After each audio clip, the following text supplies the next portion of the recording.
श्वेतवर्णाङ्गं सञ्चारं वोचाम्यनुसारम्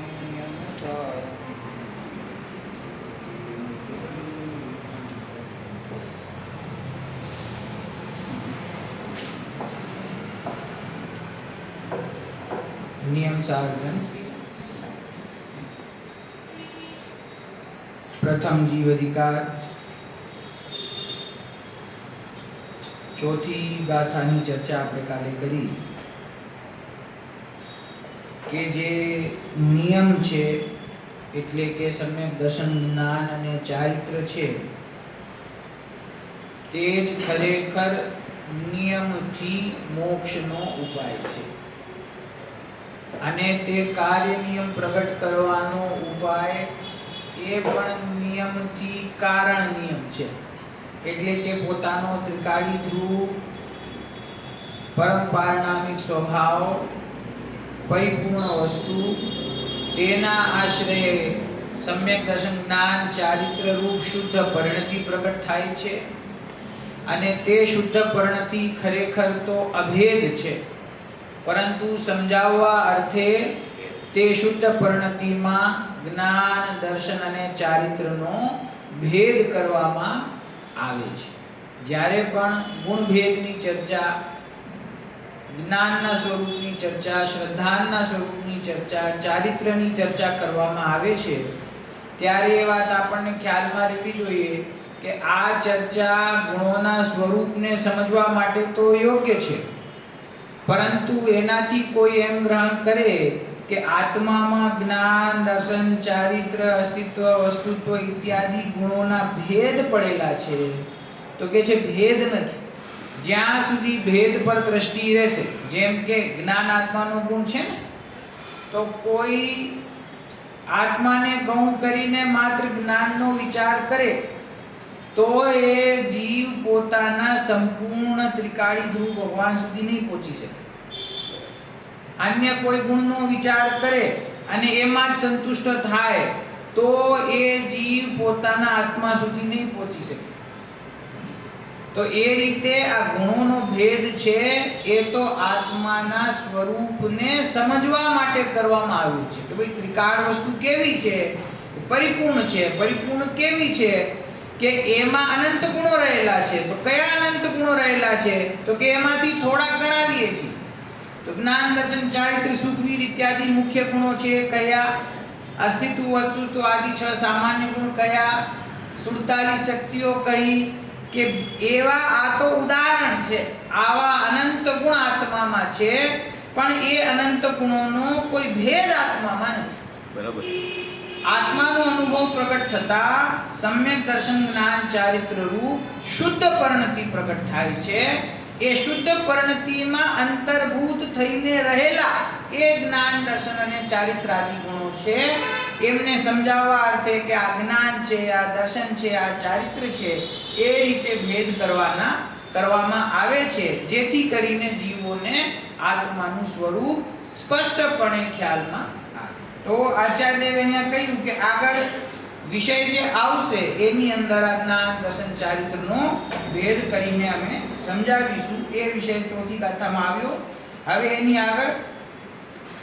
હવે ચોથી ગાથાની ટીકા પૂર્ણ કરતા શ્લોક કહેવામાં આવે છે બરાબર આચાર્યદેવ અહીંયા શ્લોક લખે છે શ્લોક નંબર 11 છે પ્રશ્ન ક્રમાંક 10 મારા શાસ્ત્રમાં છે કદાચ તમારે એકાદ પ્રશ્ન આગળ પાછળ છે મંદાક્રાંતા છંદ છે મોક્ષોપાયો ભવતિ અમિનામ શોધરાત્માત્રયાત્મા મોક્ષોપાયો ભવતિ અમિનામ શોધરાત્માત્રયાત્મા યાત્મા જ્ઞાનમ ન પુનરપરમ દ્રષ્ટિરન્યાપી નૈવ યાત્મા જ્ઞાનમ ન પુનરપરમ દ્રષ્ટિરન્યાપી નૈવ શીલં તાવન્ન ભવતિ પરમ મોક્ષુભિઃ પ્રોક્તમેતत्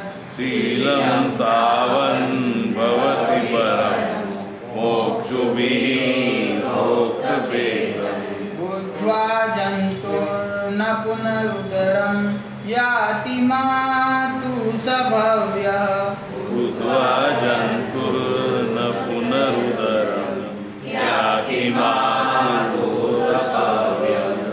સરસ. આજે બરાબર વાંચ્યું બધા. બરાબર જુઓ. શ્લોકા. સહેલું હા, સહેલું હતું. સંધિ વધારે નહોતી એટલે. ચાલ. શ્લોકા. મુનિઓને મોક્ષનો ઉપાય શુદ્ધ રત્નત્રયાત્મક અર્થાત શુદ્ધ રત્નત્રય પરિણતિએ પરિણમેલો આત્મા છે. શું કે છે? મુનિરાજોને જે મોક્ષનો ઉપાય છે તે કોણ છે? કે શુદ્ધ રત્નત્રયાત્મક આત્મા છે. જે શુદ્ધ પરિણતિએ પરિણમેલો આત્મા છે તે જ મુનિરાજો માટે મોક્ષનો ઉપાય છે. તો મુનિરાજો માટે મોક્ષનો ઉપાય શુદ્ધ પરિણતિએ પરિણમિત આત્મા અને ગ્રહસ્થ માટે મોક્ષનો ઉપાય બેને એક સમાન જ છે. સર્વ જીવોને એક જ ઉપાય છે કે પોતાનો ત્રિકાળી ધ્રુવ ભગવાન આત્મા અને એનો આશ્રય કરતા શુદ્ધ રત્નત્રય પરિણતિ પ્રગટ થાય. તો જેને શુદ્ધ રત્નત્રય પરિણતિ પ્રગટ થઈ એ જીવ મોક્ષ માર્ગમાં આરૂઢ થઈ ગયો. એ જીવને મોક્ષ પ્રગટ થાય છે. બરાબર? જ્ઞાન આનાથી કોઈ બીજું નથી. દર્શન પણ આનાથી બીજું નથી. અને શીલ એટલે કે ચારિત્ર પણ બીજું નથી. જે શુદ્ધ પરિણતિએ પરિણમેલો આત્મા છે તે જ જ્ઞાન છે, તે જ દર્શન છે, તે જ ચારિત્ર છે. અથવા એ જે શુદ્ધતા પ્રગટ થઈ એ શુદ્ધતા કેવી છે? કે એ શુદ્ધતા અભેદ છે. એ શુદ્ધ પરિણતિ અભેદ છે. એની અંદર કોઈ ભેદ નથી. એ પરિણતિથી ભિન્ન કોઈ જ્ઞાન, દર્શન, ચારિત્ર કોઈ જુદું નથી. આ મોક્ષને પામનારાઓએ એટલે કે અરહંત ભગવંતોએ કહ્યું છે. આ જાણીને જે જીવ માતાના ઉદરમાં ફરીને આવતો નથી તે ભવ્ય છે. શું કહ્યું? જે જીવ આ પોતાના સ્વરૂપને સમજીને એમાં જ્ઞાન, શ્રદ્ધા અને સ્થિરતા દ્વારા મોક્ષનો ઉપાય કરે છે, મોક્ષ પ્રગટ કરે છે અને ફરીથી આ સંસારમાં કોઈ માતાના ગર્ભમાં આવતો નથી એટલે કે જન્મ મરણનો અભાવ કરે છે, તે ખરેખર જીવ ભવ્ય છે. જો ઉપર છંદમાં મોક્ષોપાયો ભવતિ યમિનામ. યમી એટલે કોણ? મુનિરાજ. યમ યમ એટલે કે સંયમ ધારણ કરનારાઓ. બરાબર? કે જે યમીઓ છે, મુનિરાજ છે, તેમના માટે મોક્ષનો ઉપાય મોક્ષોપાયો ભવતિ. મોક્ષનો ઉપાય છે કોણ? શુદ્ધ રત્નત્રય આત્મા. શુદ્ધ રત્નત્રય પરિણતિએ પરિણમેલો આત્મા. હિ આત્મા જ્ઞાનમ ન પુનઃ અપરમ. કે એ આત્માથી, અપર એટલે જુદું, એ આત્માથી જ્ઞાન કોઈ જુદું નથી. દ્રષ્ટિ અન્યાપી નૈવ. દ્રષ્ટિ પણ એ આત્માથી જુદી નથી. દ્રષ્ટિ એટલે અહીંયા શ્રદ્ધાન. જ્ઞાન પણ તે આત્માથી જુદું નથી, દ્રષ્ટિ પણ તે આત્માથી જુદી નથી. શીલમ તાવત ન. અને શીલ એટલે કે ચારિત્ર પણ એનાથી જુદું નથી. પરમ મોક્ષુભિઃ પ્રોક્તમ એતત. જે જીવોએ મોક્ષ પ્રગટ કર્યું છે એ જીવોએ આપણને આ વાત કહી છે. જ્ઞાન, દર્શન, ચારિત્રની શુદ્ધ પરિણતિથી આત્મા જુદો નથી એ વાત કોણે સમજાવી છે? જેમને સ્વયં મોક્ષ પ્રગટ કર્યું છે એવા મોક્ષુભી જીવોએ આપણને એ વાત સમજાવી છે. એ વાતને બુદ્ધવા, બુદ્ધવા એટલે કે જાણીને, એનું જ્ઞાન કરીને, જંતુ, જંતુ એટલે જીવ. આમ તો આપણે નાના જીવને કહીએ જંતુ, પણ અહીંયા જંતુ શબ્દ જીવ સામાન્ય માટે વાપર્યો છે. એવું જાણીને જે જીવ પુનઃ ફરીથી ઉદરમ એટલે ઉદર એટલે ગર્ભમાં ન યાતિ આવતો નથી. માતુ કોના ગર્ભમાં? કોઈ પણ માતાના ગર્ભમાં આવતો નથી. સભવ્ય તે ભવ્ય છે. બરાબર? એટલે સંસ્કૃતમાં થોડોક એટલા માટે બતાવું છું જેથી કરીને મૂળ આચાર્યદેવે શું લખ્યું છે ને એ અર્થ આપણને ખ્યાલમાં આવે, શબ્દો ખ્યાલમાં આવે. બરાબર? શું આ શ્લોકમાં કહ્યું? શુદ્ધ રત્નત્રયાત્મક એટલે કે શુદ્ધ પરિણતિએ પરિણમેલો આત્મા તે જ મુનિઓને મોક્ષનો ઉપાય છે. જુદી જુદી અપેક્ષા જીવવાણીમાં વસ્તુના સ્વરૂપને સમજાવવા માટે આવે છે. એ જ્યાં જે અપેક્ષા છે એ રીતે સમજવું. એક જગ્યા એવું પણ આવે કે આત્મા છે એ સર્વ પ્રકારના પર્યાય ભાવોથી રહિત છે, પરિણતિ માત્રથી ભિન્ન છે, દ્રષ્ટિનો વિષય છે તે દ્રષ્ટિથી ભિન્ન છે. સમજી ગયા? તો ત્યાં જ્યાં ત્રિકાળી ધ્રુવ ભગવાન આત્માની, અહીંયા આગળ શુદ્ધ અંતરતત્વ, બહિર્તત્વ એવા શબ્દો આવ્યા અને આગળ પણ ઘણી વાર આવશે. તો ત્યાં શુદ્ધ અંતરતત્વ કોને પકડવું? બરાબર. અહીંયા ત્રિકાળી ધ્રુવ આત્મા કહીએ ત્યારે એમાં શું ગ્રહણ કરવું? કારણ પરમાત્મા કયો અને કારણ નિયમસાર કયો અને કાર્ય નિયમસાર કયું, તો એમાં શું ગ્રહણ કરવું? તો અહીંયા શુદ્ધ રત્નત્રય એ જ મોક્ષનો ઉપાય છે એ વાતથી આચાર્ય દેવે પ્રારંભ કર્યો છે. બરાબર. તો જે શુદ્ધ રત્નત્રય છે, અભેદ પરિણતિ છે, સમ્યક દર્શન જ્ઞાન ચારિત્ર્યની શુદ્ધતા છે, અહીંયા જીવને એ શુદ્ધતા સહિત બતાવવામાં આવ્યું છે આ ગાથાઓમાં. સમજી ગયા? તમને યાદ હોય તો મેં તમને એકવાર દ્રવ્ય દ્રષ્ટિ પ્રકાશમાંથી સોગાનજી સાહેબનું શરૂઆતમાં આઈ થિંક ચોથો બોલ છે કે ત્રીજો બોલ છે, એની આપણે ચર્ચા કરી હતી, જેમાં એમને બતાવ્યું હતું કે અંતરતત્વ કોણ છે ને બહિર્તત્વ કોણ છે. બરાબર. એમાં શું કહે છે કે જ્યારે નો કર્મ, આ શરીર આદિ નો કર્મ છે, જ્યારે નો કર્મને બહિર્તત્વ કહેવામાં આવે ત્યારે દ્રવ્ય કર્મને અંતરતત્વ કહેવામાં આવે. કર્મને કોણ બાંધે? જીવ સ્વયં. આ શરીરનો તો હું કરતા નથી, પણ મારા કર્મોનો કરતા કોણ છે? હું પોતે. તો ત્યારે દ્રવ્ય કર્મને અંતરતત્વ કહેવામાં આવે. જ્યારે દ્રવ્ય કર્મને બહિર્તત્વ કહેવામાં આવે ત્યારે ભાવ કર્મને અંતરતત્વ કહેવામાં આવે. જ્યારે ભાવ કર્મને બહિર્તત્વ કહેવામાં આવે ત્યારે સમ્યક દર્શન જ્ઞાન ચારિત્ર્યના શુદ્ધ પરિણમને અંતરતત્વ કહેવામાં આવે. અને જ્યારે શુદ્ધ પરિણતિને પણ બહિર્તત્વ કહેવામાં આવે ત્યારે સમસ્ત પ્રકારની પર્યાયોથી ભેદોથી ભિન્ન જે ત્રિકાળી ધ્રુવ વસ્તુ છે એને શુદ્ધ અંતરતત્વ કહેવામાં આવે છે.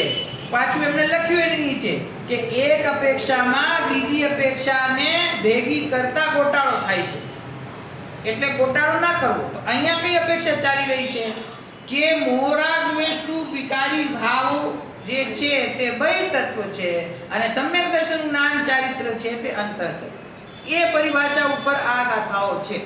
સમજી ગયા? એટલે અહીંયા એમ કહ્યું કે શુદ્ધ પરિણતિએ પરિણમિત થયેલો આત્મા તે જ ખરેખર આત્મા છે. એનાથી જ્ઞાન પણ જુદું નથી, દર્શન પણ જુદું નથી અને ચારિત્ર પણ જુદું નથી. ખ્યાલ આવી? આ ચાર જે અપેક્ષાઓ છે ને, નો કર્મની, દ્રવ્ય કર્મની, ભાવ કર્મની અને પછી ગુણ ભેદોની, એ આપણને જો ખ્યાલમાં રહે તો કોઈ દિવસ આપણને ગોટાળો ના થાય, કોઈ દિવસ એમાં શંકા ઊભી ન થાય. બરાબર. એ અપેક્ષા ખ્યાલમાં રાખવી જોઈએ કે મોક્ષનો ઉપાય શુદ્ધ રત્નત્રયાત્મક એટલે કે શુદ્ધ રત્નત્રય પરિણતિએ પરિણમેલો આત્મા છે. અહીંયા શું એ મોક્ષનો ઉપાય કહ્યું. બરાબર. કોઈને એમ થાય કે સાહેબ મોક્ષનો ઉપાય તો ત્રિકાળી ધ્રુવ ભગવાન આત્મા છે. ત્રિકાળી ધ્રુવ ભગવાન આત્મા તો શુદ્ધ પરિણતિથી પણ રહી છે કે એ અપેક્ષા જુદી છે. અહીંયા તો જે આત્માનુભૂતિ પૂર્વક ચતુર્થ ગુણ સ્થાનમાં આવી ગયો અને જે મોક્ષ માર્ગમાં વધવા માટે તૈયાર છે એવા ભવ્ય જીવની વાત થઈ રહી છે. છેલ્લી લીટીમાં શું લખ્યું કે આ આત્માના જ્ઞાન દર્શન ચારિત્રના સ્વરૂપને જાણીને જે જીવ ફરીથી આ જગતમાં કોઈ માતાના ગર્ભમાં આવતો નથી તે ભવ્ય છે. અહીંયા ભવ્યની પરિભાષા શું આપ? જે ફરીથી કોઈ માતાના ગર્ભમાં જન્મ લેતો નથી તે ભવ્ય છે.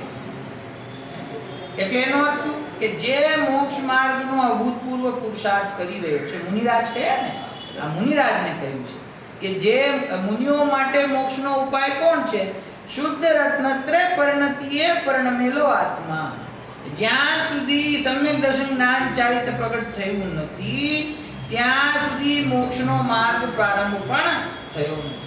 અને એ પરિણતિએ જે જીવો પરણમી ગયા છે અને ફરીથી આ ભવમાં આવવાના નથી તે બધા જીવો ભવ્ય છે. બરાબર. આ રીતે અહીંયા ચોથી ગાથા પછી આ શ્લોક આચાર્ય દેવે કહ્યો છે. કહેવાનો અર્થ એનો ભાવ અહીંયા એવો છે કે જ્ઞાન દર્શન ચારિત્રના ભેદથી આગળ જે વાત આવશે એમાંથી ભેદને ગ્રહણ કરવાના નથી, અભેદને ગ્રહણ કરવા. અને અભેદ એટલે કે એનો આશ્રયભૂત જે ભગવાન આત્મા છે એનો અનુભવ કરતા આ શુદ્ધ પરિણતિ પ્રગટ થાય છે.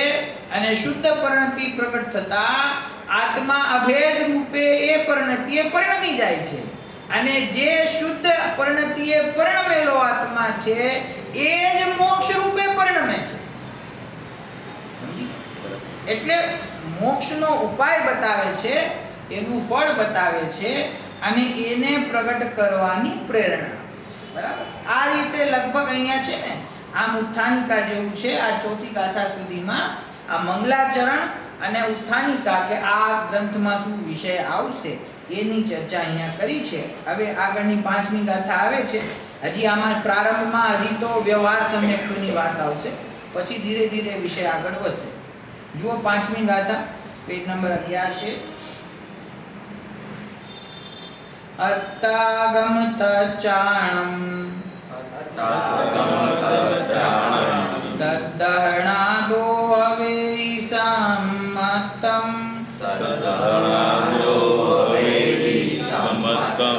વવગય અશેષ દોષો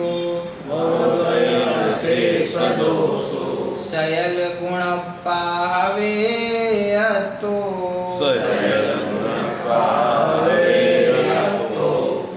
રે આપતે આગમ તત્વની શ્રદ્ધાથી સમર્પિત હોય છે. નિશેષ દોષ વિહીન જે ગુણ સકળમય તે આપ છે. જો આ ગાથામાં ટીકાકારે પહેલા લખી દીધું છે નીચે, આ વ્યવહાર સમ્યક્ત્વના સ્વરૂપનું કથન છે. પહેલા અન્વયાર્થ વાંચી લઈએ.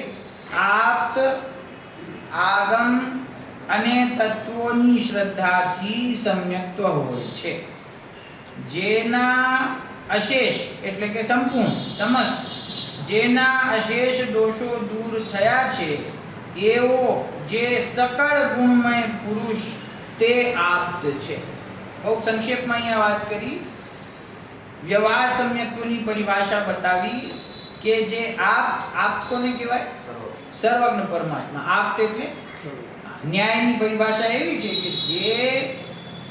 જે વિષયમાં પ્રવીણ હોય, અત્યંત પ્રવીણ, ઉત્કૃષ્ટપણે પ્રવીણ, એને એ વિષયનો આપ્ત કહેવામાં આવે છે. બરાબર. આપ્ત એટલે કે ટોપ મોસ્ટ એક્સપર્ટ એમ. તો એનો અર્થ સર્વજ્ઞ કેવી રીતે થયો કે સર્વજ્ઞ પરમાત્મા છે એમને કેવળ જ્ઞાન પ્રગટ થવાથી અને વિકારી ભાવોનો સર્વથા અભાવ થવાથી, જ્ઞાનાવરણાદિ કર્મનો સર્વથા અભાવ થવાથી તેમના જ્ઞાનમાં કોઈ પણ પ્રકારની અધુરાશ નથી અને કોઈ પણ પ્રકારની ખોટ નથી. એટલે આખા જગતમાં સંપૂર્ણ જ્ઞાની કોઈ હોય તો તેઓ છે, માટે તેઓ આપ્ત કહેવાય છે. કોઈ પણ જગતનો વિષય એવો નથી કે જે એમના જ્ઞાનમાં ઝળકતો ના હોય. ત્રણેય લોક, ત્રણેય કાળ, એમાં રહેલા અનંત જીવો, એમના અનંત ગુણો, એમની અનંત પર્યાયો, એ બધું જ એમના જ્ઞાનમાં એક સમયમાં જણાઈ રહ્યું છે. તેથી તેમને આપ્ત કહેવામાં આવે છે. તો આપ્ત અને આગમ, આગમ એટલે શું કે એ આપ્તની જે વાણી છે, જે પરંપરાએ ગણધર અને આચાર્યો દ્વારા પ્રવાહિત થાય છે, એવી જે દ્વાદશાંગમયી જીનવાણી છે તેનું નામ આગમ. તો આ આગમ અને તત્વોની શ્રદ્ધાથી, બરાબર, આપ્ત આગમ અને તત્વોની શ્રદ્ધાથી સમ્યક્ત હોય છે. કોઈ જીવને દેવની, શાસ્ત્રની અને તત્વની શ્રદ્ધા બરાબર થાય, સમ્યકપણે થાય તો એ જીવને સમ્યક્ત્વ પ્રગટ થાય છે. હવે જે આપ્ત, આગમ અને તત્વ 3 શબ્દ કયા ને, તો એમાંથી પ્રથમ જે આપ્ત છે એમનું સ્વરૂપ બતાવ્યું કે જેના અશેષ સમસ્ત દોષો દૂર થઈ ગયા છે એવો જે સકળ ગુણમય પુરુષ છે તે આપ્ત છે. સમજી ગયા? આપણે ટીકા વાંચીએ એટલે આ ખ્યાલમાં આવશે. ટીકા: આ વ્યવહાર સમ્યક્ત્વના સ્વરૂપનું કથન છે. આપ્ત એટલે શંકા રહિત. શું અર્થ કર્યો? આપ્ત એટલે શંકા રહિત. જગતના કોઈ પણ જ્ઞેય પદાર્થના વિષયમાં સ્વ અથવા પર એમાં કોઈ પણ પ્રકારની શંકા જેને નથી તે આપ્ત છે. શંકા એટલે સકળ મોહ રાગ દ્વેષાદિક દોષો. આગમ એટલે આપ્તના મુખારવિંદમાંથી નીકળેલી સમસ્ત વસ્તુ વિસ્તારનું સ્થાપન કરવામાં સમર્થ એવી ચતુર્વચન રચના. અને તત્વો બહિતત્વ અને અંતઃતત્વ રૂપ પરમાત્મ તત્વ એવા 2 ભેદો વાળા છે. અથવા જીવ, અજીવ, આશ્રવ, સંવર, નિજરા, બંધ અને મોક્ષ એવા ભેદોને લીધે 7 પ્રકારના છે. તેમનું આપ્તનું, આગમનું અને તત્વનું સમ્યક શ્રદ્ધાન તે વ્યવહાર સમ્યક્ત્વ છે. આ સ્પષ્ટ ગાથા છે ને આખી. રત્નગંજ શાવકાચારમાં પણ આ જ પરિભાષા આવી છે કે દેવ શાસ્ત્ર ગુરુનું યથાશ્રદ્ધાન છે તેનું નામ સમ્યક્ત્વ છે. બરાબર? પણ એ કયું સમ્યક્ત્વ છે એ અહીંયા આચાર્યદેવે સ્પષ્ટ લખ્યું છે કે આ વ્યવહાર સમ્યક્ત્વની પરિભાષા છે. આપ્તનું, આપ્ત એટલે કયું? શંકા રહિત. શંકા રહિત એટલે કે મોહરાગ દ્વેષાદી સમસ્ત વિકારી ભાવોથી રહિત. એમાં ગર્ભિત છે. જ્ઞાનાવરણાદી દ્રવ્ય કર્મથી રહિત, શરીર આદિનો કર્મથી રહિત. સમજી ગયા? કે જે સિદ્ધ પરમાત્મા છે તેઓ આપ્ત છે. અનંત પરમાત્મા પણ આપ્ત છે. બસ અનંત પરમાત્માને હજી 4 ઘાતી કર્મ બાકી છે. એનો અભાવ થતા તેઓ પણ સિદ્ધ દશાને પ્રાપ્ત કરશે. પણ અહીંયા જે વાત કહી મોહ રાગ દ્વેષ, એ મોહ રાગ દ્વેષથી તે અનંત પરમાત્મા પણ રહિત થઈ ગયા અને શંકાથી પણ રહિત થઈ ગયા. સર્વજ્ઞતા અને વિતરાગતા એમને પ્રગટ થઈ છે, માટે તેઓ આપ્ત છે. તો એવા અનંત અને સિદ્ધ પરમાત્મા એ દેવ એટલે કે આપ્ત. અને આગમ એટલે આપ્તના મુખારવિંદમાંથી નીકળેલી સમસ્ત વસ્તુ વિસ્તારનું સ્થાપન કરવામાં સમર્થ એવી ચતુર્વચન રચના. જે ભગવાનની વાણી છે, ભગવાનને કેવળ જ્ઞાન પ્રગટ થયું તો એમની જે વાણી છે એ વાણી કેવી છે? સમસ્ત વસ્તુ વિસ્તારનું સ્થાપન કરવામાં સમર્થ. એટલે જગતનું જે સ્વરૂપ છે, 6 દ્રવ્યોનું જે સ્વરૂપ છે, 7 તત્વોનું જે સ્વરૂપ છે, એ સ્વરૂપ જેવું છે એવું બતાવવામાં એ આગમ જીનવાણી છે તે સમર્થ છે. કેમ? કેમ કે કેવળ જ્ઞાની પરમાત્માની વાણી છે. તો જેને સમસ્ત વિશ્વનું જ્ઞાન વર્તતું હોય અને જેને મોહરાગ દ્વેષ ભાવોનો સંપૂર્ણપણે અભાવ થતા અસત્ય કથન કરવાનું કોઈ કારણ મોજૂદ ના હોય. સમજી ગયા? આ ન્યાયમાં મેં તમને આ પહેલા પણ બતાવ્યું છે. ન્યાય ગ્રંથોમાં આ પ્રશ્ન ઉઠાવવામાં આવ્યો છે. શું પ્રશ્ન ઉઠાવવામાં આવ્યો છે?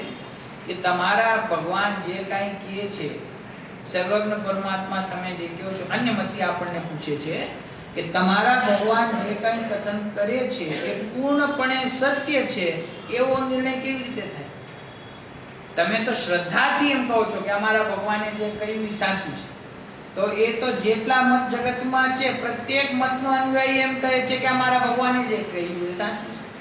તો તમારા ભગવાન સાચું કહે છે ને અન્ય સાચું નથી કહેતા, એનો નિર્ણય કેવી રીતે થાય? તો કહ્યું કે આ જગતમાં અસત્ય કથન કરવાના 2 કારણ છે. એક કારણ તો કોઈ પણ વિષય સંબંધી અજ્ઞાન હોય તો જીવ અસત્ય બોલે, એને ખ્યાલમાં જ ના હોય તો અસત્ય કહેવાનો છે. અને બીજું કે એને મોહરાગ દ્વેષનો સદ્ભાવ વધતો હોય. મોહરાગ દ્વેષનો સદ્ભાવ થાય તો કોઈ પણ કારણસર ઈર્ષ્યાથી અથવા કોઈ પણ કારણથી એ અસત્ય બોલે.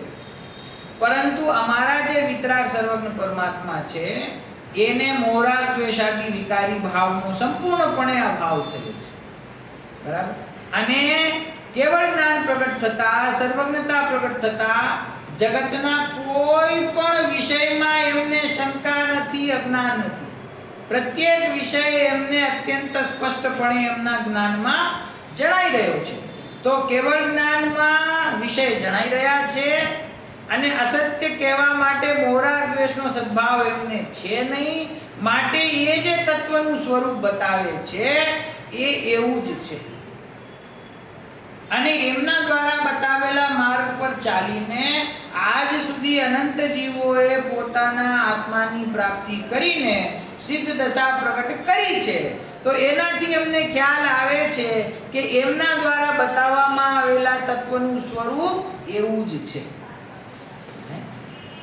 આ ન્યાય છે. આનાથી આપણને મક્કમતા આવે કે આપણા વિતરાગ સર્વજ્ઞ પરમાત્માએ કહ્યું એ જ સત્ય છે, એ જ જીવ માટે હિતકારી છે, એ જ દુઃખને દૂર કરવાનો ઉપાય છે.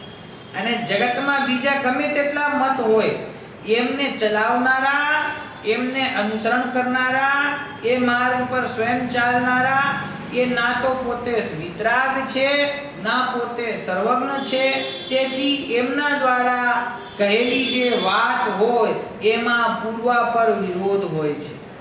એની અંદર વસ્તુનું સમગ્રતાથી કથન આવતું નથી, બરાબર. પોતાની કલ્પનાથી વસ્તુ વિશે એકાંતવાદી કથન કરવામાં આવે છે.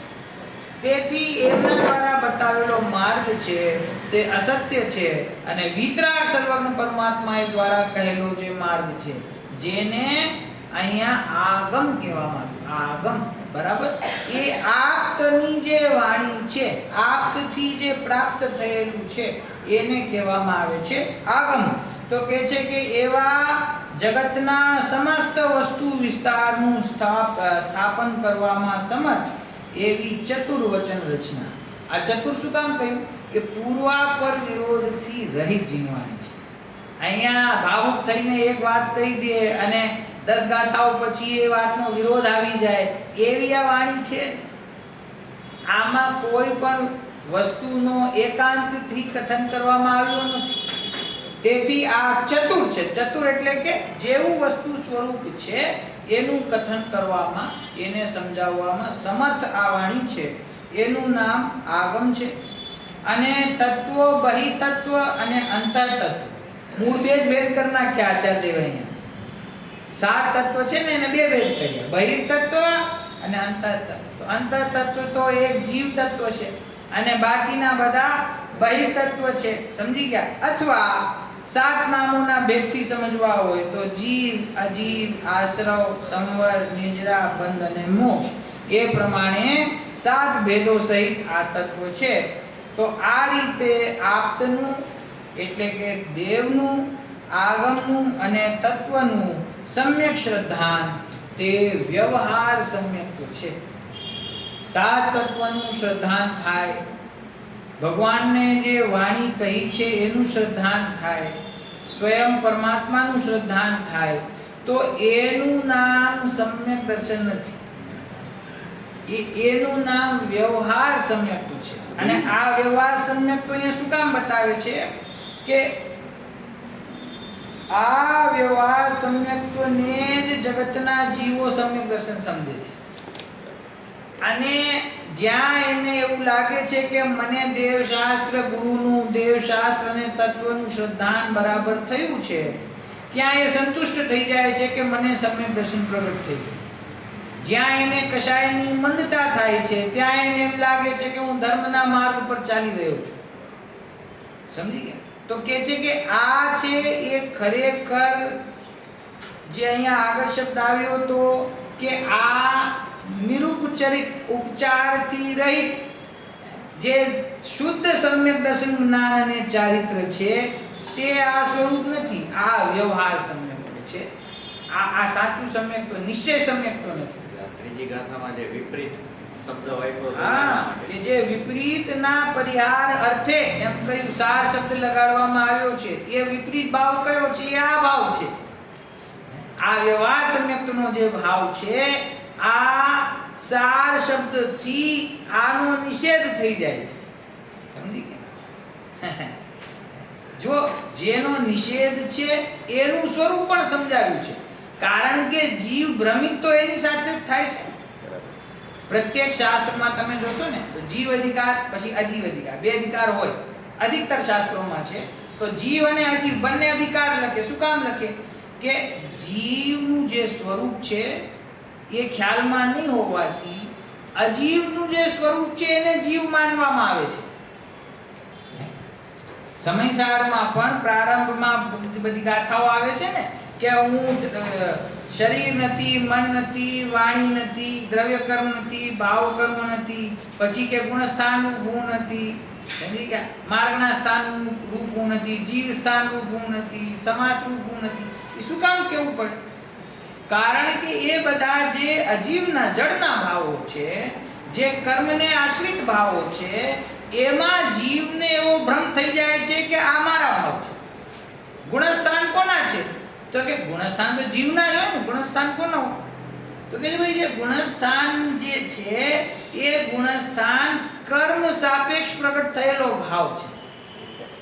ભલે જીવના શ્રદ્ધા અને ચારિત્રનો માપ કરવામાં આવે છે એમાં, પણ એ કેનાથી કરવામાં આવે છે? કર્મનો કઈ પ્રકારનો ઉદય છે અને યોગનો શું સ્થિતિ ચાલી રહી છે એનાથી જીવના પરિણામોનું માપ કરવામાં આવે છે. તો એ પરદ્રવ્ય આશ્રિત જે માપ છે એ જીવનું નથી. આ જીવ છે એ જીવ આ 84 લાખ યોનિઓમાં ક્યાં ક્યાં કયા પ્રકારે જન્મ લે છે એનું વર્ણન આવે. તો કે જીવ જ્યાં જન્મ લે છે ને એ જીવના સ્થાન નથી. જીવ પોતે જે ગતિઓમાં જાય છે એ જીવની ગતિઓ નથી.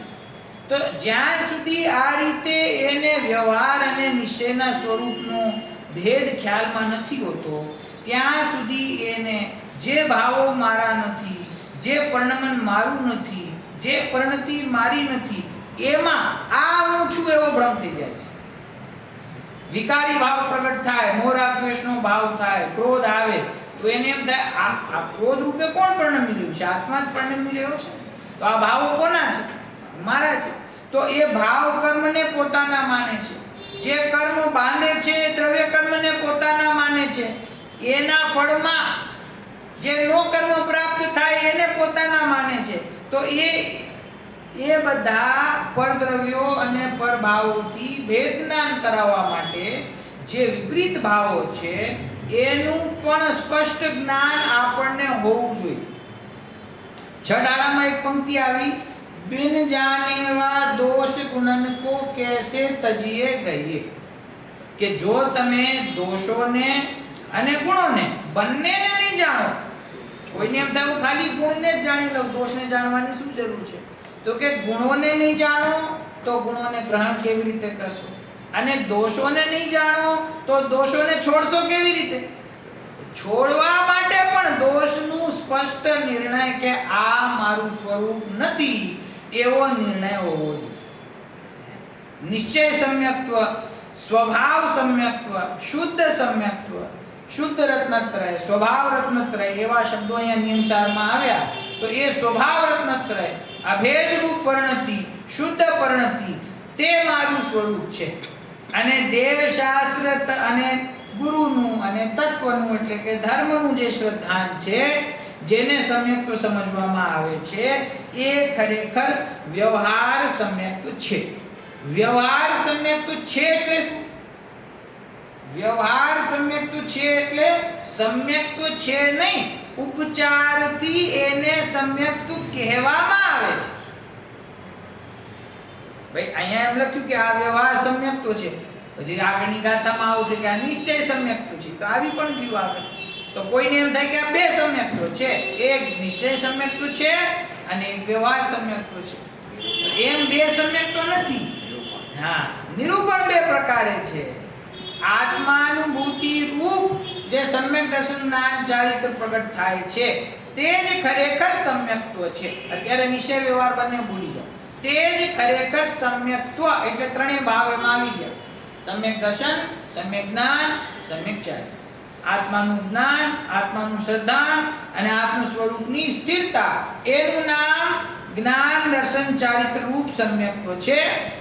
એ સમ્યક્ત્વ જે છે એને જ સમ્યક્ત્વ કહેવો, એનું નામ નિશ્ચય સમ્યક્ત્વ. અને એ સમ્યક્ત્વનું જે સહચારીપણું છે, એ સમ્યક્ત્વનું જે નિમિત્ત રૂપ છે, કોણ? દેવ, શાસ્ત્ર, ગુરુનું શ્રદ્ધાન. એ જે નિમિત્ત રૂપે છે એને પણ ઉપચારથી સમ્યક્ત્વ કહેવો, એનું નામ વ્યવહાર સમ્યક્ત્વ. બાકી કોઈ એક નિશ્ચય સમ્યક્ત્વ એક જુદો ભાવ અને વ્યવહાર સમ્યક્ત્વ એક જુદો ભાવ, એમ બે પ્રકારના સમ્યક્ત્વ નથી. સમ્યક દર્શન એક જ છે. એનું જે સાચું સ્વરૂપ એને એ રીતે જ કહેવું, એ નિશ્ચય સમ્યક. અને ઉપચારિત કથન કરવું કે ભાઈ દેવશાસ્ત્ર ગુરુનું શ્રદ્ધાન ન હોય, એની શરણમાં ના આવે, આગમની વાત ન સાંભળે, તત્વનું સ્વરૂપ ન સમજે, તો એને સમ્યક દર્શન થાય કેવી રીતે? તો આ એને જે સમ્યક દર્શન થયું છે ને, એ દેવશાસ્ત્ર ગુરુના સાચા શ્રદ્ધાનથી જ થયું છે. માટે દેવશાસ્ત્ર ગુરુનું શ્રદ્ધાન પણ સમ્યક્ત્વ છે, એમ વ્યવહારથી કહેવામાં. વ્યવહારથી જ્યારે કહેવામાં આવે ત્યારે બ્રેકેટમાં હોય એમ નથી એવું સમજવું પડે. ખરેખર એમ જ સમજવું પડે. ખરેખર આવું સ્વરૂપ નથી, પરંતુ કોઈ ઉપચારથી, કારણ વિશેષથી, પ્રયોજન વિશેષથી એવું કથન કરવામાં આવે છે. બરાબર? તો અહીંયા આ વ્યવહાર સમ્યક્તનું સ્વરૂપ પાંચમી ગાથામાં બતાવ્યું કે આપ્ત એટલે કે સર્વજ્ઞ પરમાત્મા એટલે કે દેવ, અને આગમ એટલે કે એમના દ્વારા કહેલી વાણી, જે સમસ્ત જગતના વસ્તુ વિસ્તારનું સ્થાપન કરવામાં ચતુર છે એવી વાણી, અને જીવ, અજીવ, આશ્રવ, વન, સંવર, નિજરા, મોક્ષ, એ પ્રકાર સાત તત્વો. આ આપ્ત, આગમ અને સાત તત્વનું જે શ્રદ્ધાન છે તેનું નામ વ્યવહાર સમ્યક્ત્વ છે. એવો વિષય આ પાંચમી ગાથાની અંદર આવ્યો છે. હવે આગળની જે છઠ્ઠી ગાથા આવશે, છેલ્લી લીટી જે કહી દીધી, આપ્તનું સ્વરૂપ બતાવ્યું કે આપ્ત કોણ છે? કે આપ્ત એટલે કે સકલ ગુણમય, જેમને સમસ્ત ગુણો પ્રગટ થયા છે અને સમસ્ત દોષોનો અભાવ થયો છે. શંકા એટલે કે મોરા દ્વેષનો અભાવ થયો છે. એવા જે આપ્ત છે, એવો જે જીવ છે, એને દેવ કહેવામાં આવે છે, એને આપ્ત કહેવામાં આવે છે. હવે એ આપ્તના દોષો કયા છે એનું પણ વર્ણન આગળ આવશે કે આ દોષોથી જે આપ્ત એટલે કે દેવશાસ્ત્ર ગુરુના દેવ જે છે, જેને આપણે ભગવાન કહીએ છીએ, એ એમને કયા દોષ નથી હોતા એનું વર્ણન આગળની ગાથામાં આવશે. એનો અભ્યાસ આપણે કાલે કરીશું.